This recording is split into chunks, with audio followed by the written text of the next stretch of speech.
ओम साई राम। अध्याय 26। श्री साईनाथाय नमः। भक्तपन हरिश्चंद्र पितले और गोपाल आम्बेडकर की कथाएं। इस सृष्टि में स्थूल, सूक्ष्म, चेतन और जड़ आदि जो कुछ दृष्टिगोचर हो रहा है वह सब एक ब्रह्म है, और इसी एक अद्वितीय वस्तु ब्रह्म को ही हम भिन्न भिन्न नामों से संबोधित करते तथा भिन्न भिन्न दृष्टियों से देखते हैं। जिस प्रकार अंधेरे में पड़ी हुई एक रस्सी या हार को हम भ्रमवश सर्प समझ लेते हैं, उसी प्रकार हम समस्त पदार्थों के केवल ब्रह्म स्वरूप को ही देखते हैं, ना कि उनके सत्य स्वरूप को। एकमात्र सद्गुरु ही हमारी दृष्टि से माया का आवरण दूर कर हमें वस्तुओं के सत्य स्वरूप का यथार्थ में दर्शन करा देने में समर्थ है। इसीलिए आओ हम श्री सद्गुरु साईं महाराज की उपासना कर उनसे सत्य का दर्शन कराने की प्रार्थना करें, जो कि ईश्वर के अतिरिक्त और कुछ भी नहीं है। आंतरिक पूजन। श्री हेमाडपंत उपासना की एक सर्वथा नवीन पद्धति बताते हैं। वे कहते हैं कि सद्गुरु के पाद प्रक्षालन के निमित्त आनंद अश्रु के उष्ण जल का प्रयोग करो। उन्हें सत्य प्रेम रूपी चंदन का लेप कर दृढ़ विश्वास रूपी वस्त्र पहनाओ तथा अष्ट सात्विक भावों के स्थान पर कोमल और एकाग्र चित्त रूपी फल उन्हें अर्पित करो। भाव रूपी बुक्का उनके श्री मस्तक पर लगा भक्ति की कचनी बांध अपना मस्तक उनके चरणों पर रखो। इस प्रकार श्री साईं को समस्त आभूषणों से विभूषित कर उन्हें अपना सर्वस्व निछावर कर दो। उष्णता दूर करने के लिए भाव की सदा चंवर डुलाओ। इस प्रकार आनंददायक पूजन कर उनसे प्रार्थना करो, हे प्रभु साईं, हमारी प्रवृत्ति अंतर्मुखी बना दो, सत्य और असत्य का विवेक दो तथा सांसारिक पदार्थों से आसक्ति दूर कर हमें आत्मानुभूति प्रदान करो। हम अपनी काया और प्राण आपके श्री चरणों में अर्पित करते हैं। हे प्रभु साईं, मेरे नेत्रों को तुम अपने नेत्र बना लो ताकि हमें सुख और दुख का अनुभव ही ना हो। हे साईं, मेरे शरीर और मन को तुम अपनी इच्छानुकूल चलने दो तथा मेरे चंचल मन को अपने चरणों की शीतल छाया में विश्राम करने दो। भक्त पंत। एक समय एक भक्त जिनका नाम पंत था और जो एक अन्य सद्गुरु के शिष्य थे, उन्हें शिरडी पधारने का सौभाग्य प्राप्त हुआ। उनकी शिरडी आने की इच्छा तो ना थी, परंतु मेरे मन कुछ और है, विधाता के कुछ और वाली कहावत चरितार्थ हुई। वे पश्चिम रेलवे द्वारा यात्रा कर रहे थे, जहां उनके बहुत से मित्र व संबंधियों से अचानक ही भेंट हो गई, जो कि शिरडी यात्रा को ही जा रहे थे। उन लोगों ने उनसे शिरडी तक साथ साथ चलने का प्रस्ताव किया। पंत यह प्रस्ताव अस्वीकार न कर सके। तब वे सब लोग बंबई में उतरे और इसी बीच पंत विरार में उतर अपने सद्गुरु से शिरडी प्रस्थान करने की अनुमति लेकर तथा आवश्यक खर्च आदि का प्रबंध कर सब लोगों के साथ रवाना हो गए। वे प्रातःकाल वहां पहुंच गए और लगभग 11 बजे मस्जिद को गए। वहां पूजनार्थ भक्तों का एकत्रित समुदाय देख सबको अति प्रसन्नता हुई, परंतु पंत को अचानक ही मूर्छा आ गई और वे बेसुध होकर वहीं गिर पड़े। तब सब लोग भयभीत होकर उन्हें स्वस्थ करने के समस्त उपचार करने लगे। बाबा की कृपा से और मस्तक पर जल के छींटे देने से वे स्वस्थ हो गए और ऐसे उठ बैठे जैसे कि कोई नींद से जगा है। त्रिकालज्ञ बाबा ने यह सब जानकर कि यह अन्य गुरु का शिष्य है, उन्हें अभयदान देकर उनके गुरु में ही उनके विश्वास को दृढ़ करते हुए कहा कि कैसे भी आओ, परंतु भूलो नहीं, अपने ही स्तंभ को दृढ़तापूर्वक पकड़कर सदैव स्थिर हो उनसे अभिन्नता प्राप्त करो। पंत तुरंत इन शब्दों का आशय समझ गए और उन्हें उसी समय अपने सद्गुरु की स्मृति हो आई। उन्हें बाबा के इस अनुग्रह की जीवन भर स्मृति बनी रही। हरिश्चंद्र पितले। बम्बई के एक श्री हरिश्चंद्र पितले नामक सद्गृहस्थ थे। उनका पुत्र मिर्गी रोग से पीड़ित था। उन्होंने अनेक प्रकार की देशी व विदेशी चिकित्साएं कराई, परंतु उनसे कोई लाभ न हुआ। अब केवल यही उपाय शेष रह गया था कि किसी संत के चरण कमलों की शरण ली जाए। 15वें अध्याय में बतलाया जा चुका है कि श्री दास कणु के सुमधुर कीर्तन से साईं बाबा की कीर्ति बम्बई में अधिक फैल चुकी थी।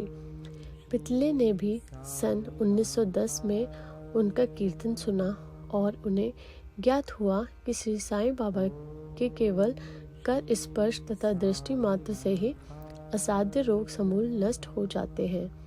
तब उन्हें मन में भी श्री साईं बाबा के प्रिय दर्शन की तीव्र इच्छा जागृत हो जाती है।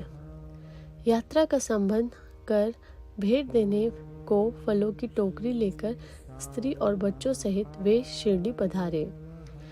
मस्जिद पहुंचकर उन्होंने चरण वंदना की तथा अपने रोगी पुत्र को उनके श्री चरणों में डाल दिया। बाबा की दृष्टि उस पर पड़ते ही उसमें एक विचित्र परिवर्तन हो गया। बच्चे ने आंखें फेर दी और बेसुध होकर गिर पड़ा। उसके मुंह से झाग निकलने लगी तथा शरीर पसीने से भीग गया और ऐसी आशंका होने लगी कि अब उसके प्राण निकलने ही वाले हैं। यह देखकर उसके माता पिता अत्यंत निराश होकर घबराने लगे। बच्चे को बहुधा थोड़ी मूर्छा तो अवश्य आ जाया करती थी, परंतु यह मूर्छा दीर्घ काल तक रही। माता की आंखों से आंसुओं की धारा बह रही थी और वह दुख ग्रसित हो आर्तनाद करने लगी कि मैं ऐसी स्थिति में हूँ जैसे कि एक व्यक्ति चोरों के डर से भागकर किसी घर में प्रविष्टि हो जाए और वह घर ही उसके ऊपर गिर पड़े, या एक भक्त मंदिर में पूजन के लिए जाए और वह मंदिर में ही उसके ऊपर गिर पड़े, या एक गाय शेर के डर से भागकर किसी कसाई के हाथ लग जाए, या एक स्त्री सूर्य के ताप से व्यथित होकर वृक्ष की छाया में जाए और वही वृक्ष ही उसके ऊपर गिर पड़े। तब बाबा ने सांत्वना देते हुए कहा कि इस प्रकार प्रलाप ना करो, धैर्य धारण करो, बच्चों को अपने निवास स्थान पर ले जाओ, वह आधा घंटे के पश्चात ही होश में आ जाएगा। तब उन्होंने बाबा के आदेश का तुरंत पालन किया। बाबा के वचन सत्य निकले। जैसे ही उसे वाड़े में लाए कि बच्चा स्वस्थ हो गया और पितले परिवार, पति पत्नी व अन्य सब लोगों को महान हर्ष हुआ और उनका संदेह दूर हो गया। श्री पितले अपनी धर्म पत्नी सहित बाबा के दर्शनों को आए और अति विनम्र होकर आदर पूर्वक चरण वंदना कर पाद सेवन करने लगे। मन ही मन वे बाबा को धन्यवाद दे रहे थे। तब बाबा ने मुस्कुराकर कहा कि क्या तुम्हारे समस्त विचार और शंकाएं मिट गईं? जिन्हें विश्वास और धैर्य है उनकी रक्षा श्री हरि अवश्य करेंगे। श्री पितले एक धनाढ्य व्यक्ति थे, इसीलिए उन्होंने अधिक मात्रा में मिठाई बांटी और उत्तम फल तथा पान बीड़े बाबा को भेंट किए। श्रीमती पितले सात्विक वृत्ति की महिला थी। वे एक स्थान पर बैठकर बाबा की ओर प्रेमपूर्ण दृष्टि से निहारा करती थी। उनकी आंखों से प्रसन्नता के आंसू गिरते थे। उनका मृदु और सरल स्वभाव देखकर बाबा अति प्रसन्न हुए। ईश्वर के समान ही संत भी भक्तों के अधीन है। जो उनकी शरण में जाकर उनका अनन्य भाव से पूजन करते हैं, उनकी रक्षा संत करते हैं। शिरडी में कुछ दिन सुखपूर्वक व्यतीत कर पितले परिवार बाबा के समीप मस्जिद में गया और चरण वंदना कर शिरडी से प्रस्थान करने की अनुमति मांगी। बाबा ने उन्हें उदी देकर आशीर्वाद दिया। पितले को पास बुलाकर वे कहने लगे, बापू, पहले मैंने तुम्हें 2 रुपए दिए थे और अब मैं तुम्हें 3 रुपए देता हूँ। इन्हें अपने पूजा गृह में रखकर नित्य इनका पूजन करो, इससे तुम्हारा कल्याण होगा।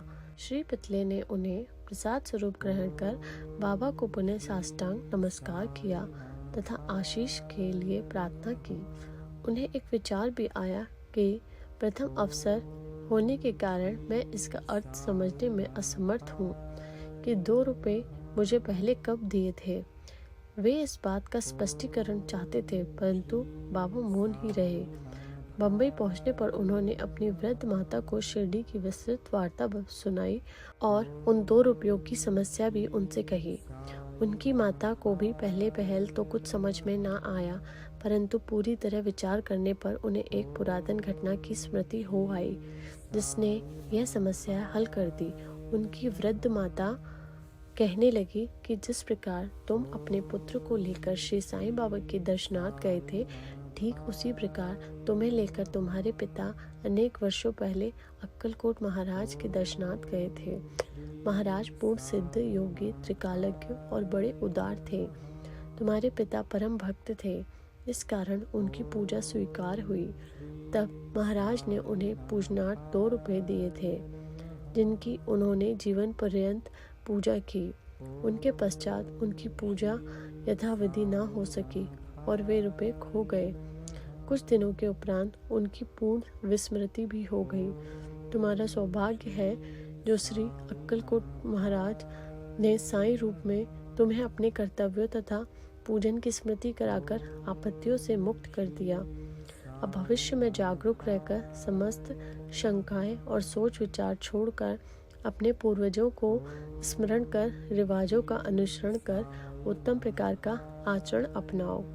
अपने कुल देव तथा इन रुपयों की पूजा कर उनके यथार्थ स्वरूप को समझो और संतों का आशीर्वाद ग्रहण करने में गर्व मानो। श्री साईं समर्थ ने दया कर तुम्हारे हृदय में भक्ति का बीज रोपण कर दिया। अब तुम्हारा कर्तव्य है कि तुम उसकी वृद्धि करो। माता के मधुर वचनामृत का पान कर श्री पितले को अत्यंत हर्ष हुआ। उन्हें बाबा की सर्व कालज्ञता विदित हो गई और उनके श्री दर्शन का भी महत्व ज्ञात हो गया। इसके पश्चात वे अपने व्यवहार में अधिक सावधान हो गए। श्री आम्बेडकर पुणे के श्री गोपाल नारायण आम्बेडकर बाबा के परम भक्तों में से एक थे, जो ठाणे जिला और जवाहर स्टेट के आबकारी विभाग में 10 वर्षों से कार्य करते थे। वहां से सेवानिवृत्त होने पर उन्होंने अन्य नौकरी ढूंढी, परंतु वे सफल न हुए। तब उन्हें दुर्भाग्य ने चारों ओर से घेर लिया, जिससे उनकी आर्थिक स्थिति और भी अधिक दयनीय हो गई। ऐसी परिस्थितियों में उन्होंने 7 वर्ष व्यतीत किए। वे प्रति वर्ष शिरडी जाते और अपनी दुखदायी कथा वार्ता बाबा को सुनाया करते थे। सन 1916 में तो उनकी स्थिति और भी अधिक चिंताजनक हो गई। तब उन्होंने शिरडी जाकर आत्महत्या करने की भी ठानी। इसीलिए वे अपनी पत्नी को साथ लेकर शिरडी आए। वहां 2 मास तक ठहरे। एक रात्रि को दीक्षितवाड़ी के सामने एक बैलगाड़ी पर बैठे बैठे उन्होंने कुएं में गिरकर प्राणांत करने का और साथ ही बाबा ने उनकी रक्षा करने का निश्चय किया है। वहीं समीप ही एक भोजनालय के मालिक श्री सगुन मेरू नायक ठीक उसी समय बाहर आकर उनसे इस प्रकार वार्तालाप करने लगे कि क्या आपने कभी श्री अक्कलकोट महाराज की जीवनी पढ़ी है? सगुन से पुस्तक लेकर उन्होंने पढ़ना प्रारंभ कर दिया। पुस्तक पढ़ते पढ़ते वे एक ऐसी कथा पर पहुंचे जो इस प्रकार श्री अक्कलकोट महाराज के जीवन काल में एक व्यक्ति असाध्य रोग से पीड़ित था। जब वे किसी प्रकार भी कष्ट सह न सका तो वह बिल्कुल निराश हो गया और एक रात्रि को कुएं में कूद पड़ा। तत्क्षण ही महाराज वहां पहुंच गए और उन्होंने स्वयं अपने हाथों से उसे बाहर निकाला। वे उसे समझाने लगे कि तुम्हें अपने शुभ अशुभ कर्मों का फल अवश्य ही भोगना चाहिए। यदि भोग अपूर्ण रह गया तो पुनर्जन्म धारण करना पड़ेगा। इसीलिए मृत्यु से यह श्रेयस्कर है कि कुछ काल तक उन्हें सहन कर पूर्व जन्मों के कर्मों का भोग समाप्त कर सदैव के लिए मुक्त हो जाओ। ये साम्यक और उपयुक्त कथा पढ़कर आम्बेडकर को महान आश्चर्य हुआ और वे द्रवित हो गए। यदि इस कथा द्वारा उन्हें बाबा का संकेत प्राप्त न होता तो अभी तक उनका प्राणांत ही हो गया होता। बाबा की व्यापकता और दयालुता देखकर उनका विश्वास दृढ़ हो गया और वे बाबा के परम भक्त बन गए। उनके पिता श्री अक्कलकोट महाराज के शिष्य थे और बाबा की इच्छा भी उन्हीं के पद चिन्हों का अनुसरण कराने की थी। बाबा ने उन्हें आशीर्वाद दिया और अब उनका भाग्य चमक उठा।